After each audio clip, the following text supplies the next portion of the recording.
Hello നമസ്കാരം, doctor രസ്നയാണേ. കുറേ നാളായി വീഡിയോസുമായിട്ട് എത്തിയിട്ട്.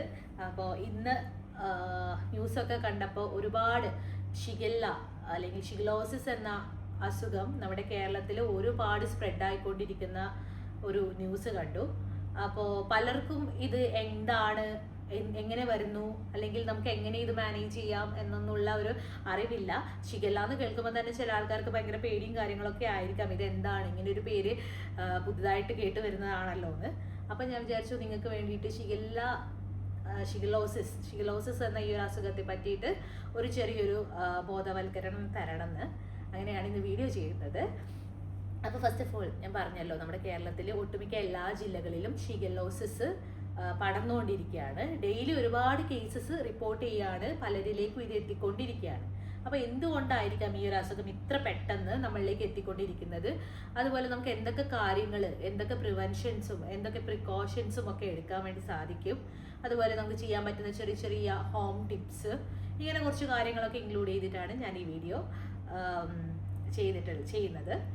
അപ്പോൾ ഫസ്റ്റ് ഓഫ് ഓൾ എല്ലാവരും പറയുന്നത് ഷിഗല്ല വൈറസ് എന്നാണ്. എന്നാൽ ഫസ്റ്റ് തന്നെ നമ്മൾ മനസ്സിലാക്കേണ്ടത് ഇതൊരു വൈറൽ ഇൻഫെക്ഷൻ അല്ല, ഇതൊരു ബാക്ടീരിയൽ ഇൻഫെക്ഷൻ ആണ്. ഷിഗല്ല എന്ന് പറയുന്ന ഒരു ബാക്ടീരിയ വഴി ഉണ്ടാകുന്ന ഈ ഒരു കണ്ടീഷൻ അല്ലെങ്കിൽ ഈ ഒരു രോഗത്തെ ഷിഗലോസിസ് എന്നാണ് പറയുന്നത്. ഇത് മെയിൻലി നമ്മുടെ മലിനമാക്കപ്പെട്ട ഭക്ഷണത്തിൽ നിന്ന്, അതുപോലെ തന്നെ അൺക്ലീൻ വാട്ടർ, മലിനമായ വെള്ളത്തിൽ നിന്നും, അങ്ങനെ ഒരു മലിനാവസ്ഥയിലൂടെയാണ് ഈ ഒരു അസുഖം വരുന്നതും അതുപോലെ തന്നെ സ്പ്രെഡ് ആവുന്നതും. അപ്പോൾ നമ്മൾ മെയിൻലി ശ്രദ്ധിക്കേണ്ട മെയിൻ ആയിട്ടുള്ള കാര്യം, നമ്മൾ കുടിക്കുന്ന വെള്ളം, നമ്മൾ കഴിക്കുന്ന ഭക്ഷണം, ഇതൊക്കെ നല്ല ക്ലീൻ, പ്രോപ്പർലി കുക്ക്ഡ്, നല്ല അതായത് ഔട്ട്സൈഡിൽ നിന്നൊക്കെയുള്ള ഫുഡ് ആണെങ്കിലും അത്രയും നമുക്ക് ക്ലീൻ ആണ്, അത്രയും സേഫ് ആയിട്ടുള്ള സ്ഥലങ്ങളിൽ നിന്ന് മാത്രം കഴിക്കുക. ഇത് ഏറ്റവും കൂടുതൽ സ്പ്രെഡ് ആവുന്നത് ഫുഡ്, വാട്ടർ വഴിയാണ്. അപ്പോൾ പുറത്തുനിന്നുള്ള ഭക്ഷണവും കാര്യങ്ങളൊക്കെ ഒന്ന് മാക്സിമം കുറച്ച് നാളത്തേക്ക് കുറയ്ക്കുന്നത് വളരെ നല്ലതായിരിക്കാം. പിന്നെ നമ്മൾ എന്ത് ഭക്ഷണം കഴിക്കുമ്പോഴാണെങ്കിലും കൈയുടെ നഖങ്ങളും കൈപ്പത്തിയും ഒക്കെ നന്നായിട്ട് സോപ്പ് വെള്ളം ഉപയോഗിച്ച് ക്ലീൻ ചെയ്യുക. കാരണം ഇത് നമ്മുടെ കയ്യിലൊക്കെ പെട്ടെന്ന് പ്രോപ്പറായിട്ട് ക്ലീൻ അല്ലെങ്കിൽ നമ്മൾ ഭക്ഷണം കഴിക്കുമ്പോൾ നമ്മുടെ ശരീരത്തിലോട്ട് ഈ ഒരു ബാക്ടീരിയ പെട്ടെന്ന് കടന്നു ചെല്ലുന്നുണ്ട്. അപ്പോൾ മെയിൻലി ഭക്ഷണത്തിലൂടെയും വെള്ളത്തിലൂടെയും അതിൻ്റെ ശുചിത്വവും നമ്മുടെ വ്യക്തി ശുചിത്വത്തിൽ നമ്മൾ നന്നായി ക്ലീൻ ആയിട്ട് നമ്മൾ ഫുഡ് കഴിക്കുമ്പോഴും നന്നായിട്ട് കൈയൊക്കെ വാഷ് ചെയ്ത് ഭക്ഷണം കഴിക്കുക. അപ്പോൾ പിന്നെ ഡയപ്പർ ചേഞ്ച് ചെയ്യുന്ന സമയത്ത്, നമ്മൾ ഡയപ്പർ ചേഞ്ച് ചെയ്യുന്ന പ്ലേസിൽ ഡയപ്പേഴ്സ് കുട്ടികളെ കിടത്തുമ്പോഴൊക്കെ ഈ ഒരു അസുഖം കുട്ടികളിലേക്കും പെട്ടെന്ന് എത്തിയേക്കാം.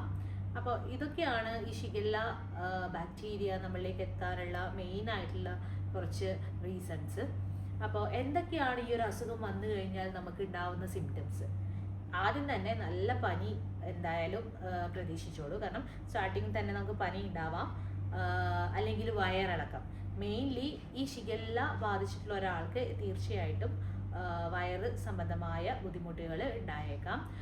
വയറുവേദന, കഠിനമായ വയറുവേദന, അതുപോലെ തന്നെ വയറിനകത്തൊരു കുത്തൽ, ഒരു പ്രിക്കിംഗ് ടൈപ്പ് ഓഫ് പെയിൻ, അതാണ് മെയിനായിട്ട് ഫീൽ ചെയ്യുക. അപ്പം നമ്മൾ സാധാരണ നമുക്ക് ചിലപ്പോൾ ഫുഡ് പറ്റിയിട്ടില്ലെങ്കിൽ, ഫുഡ് പോയ്സണിങ്, ലൈക്ക് നമുക്ക് എന്തെങ്കിലും ഫുഡ് പുറത്തുനിന്ന് കഴിച്ചില്ലെങ്കിലൊക്കെ ഒരു ടൈപ്പ് ഓഫ് സ്റ്റമക്ക് പെയിൻ ഉണ്ടാവാറുണ്ട്, ഒരു വയറ്റിനകത്തൊരു കുത്തൽ പോലെ. ചിലപ്പോൾ അത് കുറച്ച് കഴിയുമ്പോൾ ഭക്ഷണം എന്താ പറയുക, വെള്ളമൊക്കെ കുടിക്കുമ്പോഴും ജീരകവെള്ളമൊക്കെ ഉണ്ടാക്കി കഴിച്ച് കഴിഞ്ഞാൽ ഒരു സമാധാനം കിട്ടാറുണ്ട് അല്ലേ, അല്ലെങ്കിൽ ചൂടുവെള്ളം കുടിച്ചു കഴിഞ്ഞാൽ. സിമിലർ ആയിട്ടുള്ള ഒരു സിംറ്റം ആയിരിക്കും ഈ ഒരു ബാക്ടീരിയക്കും. ബാക്ടീരിയ നമ്മുടെ ശരീരത്തിലേക്ക് എത്തിയാൽ ഉണ്ടാകുന്നത്. അപ്പോൾ വയറ്റിനകത്ത് നല്ല കുത്തലും നല്ല അസഹ്യമായ വയറുവേദനയും, അതുപോലെ തന്നെ നമ്മൾ എന്തെങ്കിലും ഭക്ഷണ സാധനങ്ങൾ കഴിച്ചു കഴിഞ്ഞാൽ ഉടനെ തന്നെ നമുക്ക് വൊമിറ്റ് ചെയ്യാനുള്ള ഒരു ടെൻഡൻസി, അതുപോലെ തന്നെ വൊമിറ്റിംഗ്, നല്ല കണ്ടിന്യൂസ് ആയിട്ടുള്ള വൊമിറ്റിംഗ്, ഇങ്ങനെ ഒരുപാട് സിംറ്റംസ് ഒക്കെ ഈ ഒരു അസുഖത്തിൽ കണ്ടുവരുന്നുണ്ട്.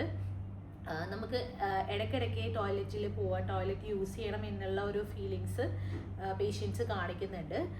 എന്നാൽ നമുക്ക് അത് യൂസ് ചെയ്യണം എന്നുള്ളൊരു ടെൻഡൻസി മാത്രമാണ്. ഇടയ്ക്കിടയ്ക്ക് ഇൻ്റർമീഡിയറ്റ് ആയിട്ട് നമുക്ക് അങ്ങനെ ഒരു ഫീലിങ്സ് ഉണ്ടായേക്കാം. അപ്പം ഇതും അതിൻ്റെ ഷിഗല്ല ബാക്ടീരിയ നമ്മുടെ ശരീരത്തിലെത്തിയിട്ടുള്ളതിൻ്റെ ഒരു സിംറ്റമാണ്. പിന്നെ കഠിനമായ തലവേദനയും ക്ഷീണവും ഒക്കെ ഈ ഒരു അസുഖത്തിൽ കണ്ടുവരുന്നുണ്ട്. നല്ലോണം ഇതൊരു അൺകൺട്രോൾഡ് ആയിട്ട് അല്ലെങ്കിൽ നന്നായിട്ട് കൂടിയ കുറച്ച് ക്രിട്ടിക്കൽ ആയിട്ടുള്ള സ്റ്റേജിലേക്ക് പോകുമ്പോൾ വിട്ടുമാറാത്ത പനി തന്നെയാണ്. നമ്മൾ മെഡിസിൻസ് എടുത്തു കഴിഞ്ഞാലും നമ്മുടെ ഫീവർ നന്നായിട്ട് കൂടുക അല്ലാതെ അതിലൊരു കുറവ് കാണില്ല.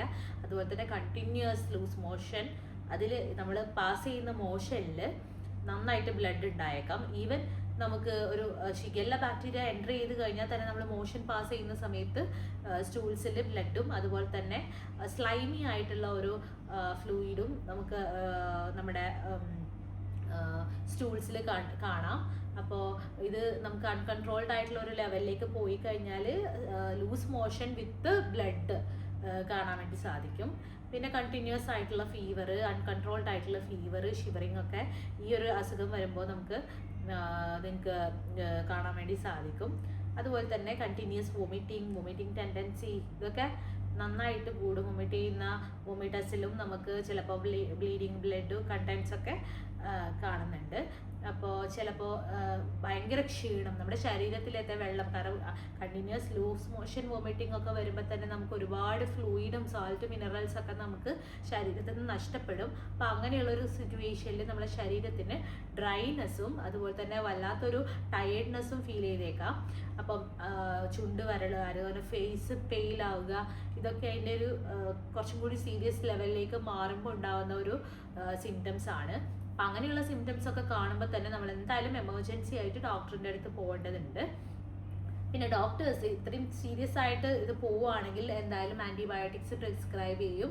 അതുപോലെ തന്നെ ഇതിനെ നമുക്ക് പ്രിവെൻറ്റ് ചെയ്യാൻ പറ്റുന്ന ബാക്കി മെഡിസിൻസും. അപ്പോൾ ഡോക്ടേഴ്സിൻ്റെ നിർദ്ദേശം ഇല്ലാതെ ഒരിക്കലും ആൻറ്റിബയോട്ടിക്സ് സ്റ്റോപ്പ് ചെയ്യരുത്. അതുപോലെ തന്നെ ചിലപ്പോൾ ലോപ്പമൈഡ് പോലുള്ള മെഡിസിൻസ് നമ്മൾ വയറ്റിളക്കം സ്റ്റോപ്പ് ആവാൻ വേണ്ടി യൂസ് ചെയ്യാറുണ്ട് അല്ലേ. അതൊരു ഡോക്ടറിൻ്റെ പ്രിസ്ക്രിപ്ഷൻ ഇല്ലാതെ ഒരിക്കലും നമ്മൾ ലൂസ് മോഷനെ സ്റ്റോപ്പ് ചെയ്യാനുള്ള ഒരു തരത്തിലുള്ള മെഡിസിൻസും കഴിക്കരുത്. അതുപോലെ വൊമിറ്റിംഗ് സ്റ്റോപ്പ് ചെയ്യാൻ വേണ്ടിയിട്ടുള്ള ഒരു മെഡിസിൻസും കഴിക്കരുത്. തീർച്ചയായും ഡോക്ടറിൻ്റെ ഒരു പ്രിസ്ക്രിപ്ഷനോട് കൂടിയിട്ടുള്ള മെഡിസിൻസ് മാത്രം കഴിക്കാൻ വേണ്ടി ശ്രമിക്കുക എന്നല്ല, ഡോക്ടറിൻ്റെ പ്രിസ്ക്രിപ്ഷനോട് കൂടിയിട്ടുള്ള മെഡിസിൻസ് മാത്രം കഴിക്കുക. അപ്പോൾ ഇത്രയും കാര്യങ്ങൾ നമ്മൾ ഭയങ്കരമായിട്ട് ശ്രദ്ധിക്കേണ്ടതുണ്ട്. കുട്ടികളിലും ഗർഭിണികളിലും അതുപോലെ തന്നെ വയസ്സായ ആൾക്കാരെയൊക്കെ പ്രത്യേകം ഒന്ന് ശ്രദ്ധിക്കുക. അങ്ങനെയുള്ള ആൾക്കാരിലേക്ക് പെട്ടെന്ന് ഈ അസുഖം എത്തിക്കഴിഞ്ഞാൽ വല്ലാണ്ട് ടയർഡായി പോകും. അതുപോലെ തന്നെ പെട്ടെന്ന് അത് നമ്മുടെ ഇമ്മ്യൂൺ സിസ്റ്റത്തിനെ മൊത്തത്തിൽ ബാധിച്ചേക്കാം. സോ അങ്ങനെയുള്ള ആൾക്കാർ നന്നായിട്ട് കെയർ ചെയ്യുക. പുറത്തുനിന്ന് ഫുഡ് കഴിക്കുന്നതും, പുറത്തേക്ക് പോകുന്ന ആൾക്കാരാണെങ്കിൽ കൂടെ പുറത്ത് പോയി വന്നതിന് ശേഷം നന്നായിട്ട് ശരീരം ക്ലീൻ ആക്കിയിട്ട് വീട്ടിൽ അകത്തും ബാക്കിയുള്ള ആൾക്കാരുടെ അടുത്തൊക്കെ മിങ്കിൾ ചെയ്യുമ്പോൾ അത്രയും നമ്മളൊരു വ്യക്തി ശുചിത്വം നന്നായിട്ട് ശ്രദ്ധിക്കേണ്ടതുണ്ട്.